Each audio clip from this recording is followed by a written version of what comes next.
Well, 2 years ago, Barney Visser proved everybody wrong when Regan Smith won at Darlington. Prior to that, it had been almost 40 years since a team had won that was based west of the Mississippi.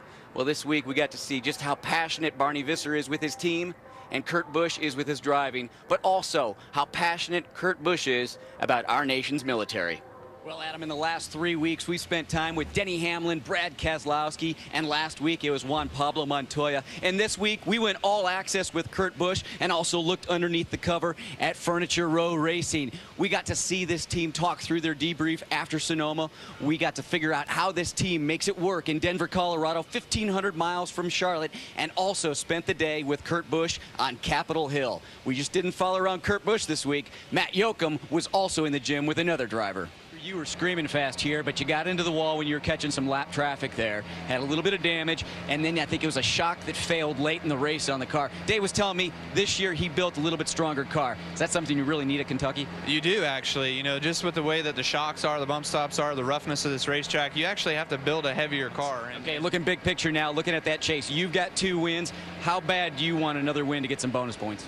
It'd be awesome. That's what we've been fighting for. You know, I feel like we've had some really good cars. We just haven't quite had the luck this last month. Neville leads us off. Turns 1 and 2 are a left-right combination. You're fighting to keep the car over to the left. You brake, you downshift, and then you cut back to the right. And just as you come across the center of turn 2 here, you've got to get 800 horsepower down on the ground.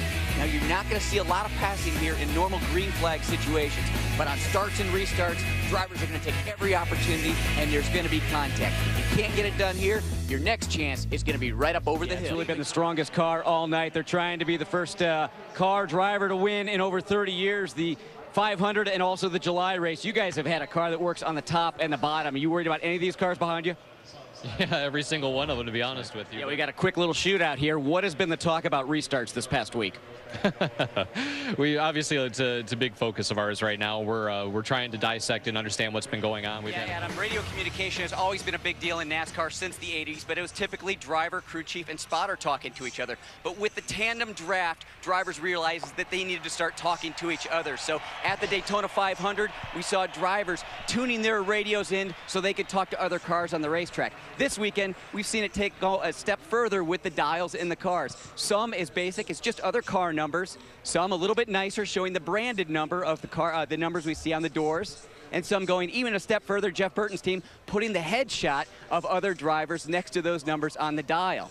Now, these teams typically are going to be seeing about 15 to 30 numbers that they can choose from, but most of these drivers just planning to stick with one radio out there, one other driver. But it's when that plan goes wrong, that's when you're going to want those other options. Juan Pablo Montoya won the last Sprint Cup race at Watkins Glen and is a favorite today. But Juan, since Richmond, you've been outside the top 10 in points. These road courses, are they your best chance? I think we got a car, when we do our job right, I think we got a car good enough to make the chase by ourselves. Kurt Busch and Regan Smith have been working together all night long. Earlier in the event, Kurt Busch saying that car was a little bit loose. They made some changes early on with the track bar. No changes this time, just 4 tires and fuel. Ralph? 48-lap run by this pair, so very impressive run. Early on, Clint Boyer had a little bit of damage to that right side. The exhaust pipes were crushed in that last lap 5 accident with Trevor Baynes, so they've gotten that fixed. The car running well, just going to do 4 tires, fuel, slight air pressure adjustment on the 33. So those drivers, only 5 drivers in this field have won this race multiple times, and Jamie Mack is part of that list. Last week he was trying to turn around a tough season, but it didn't work out his way. I spoke with him earlier. He said he's going to team up with Juan Pablo Montoya tonight and look for the 1 car to be in the front, as Juan Pablo likes to be the pusher. But this team also realizes you got to have other options on the table, and the main objective is get the 1 car to the front.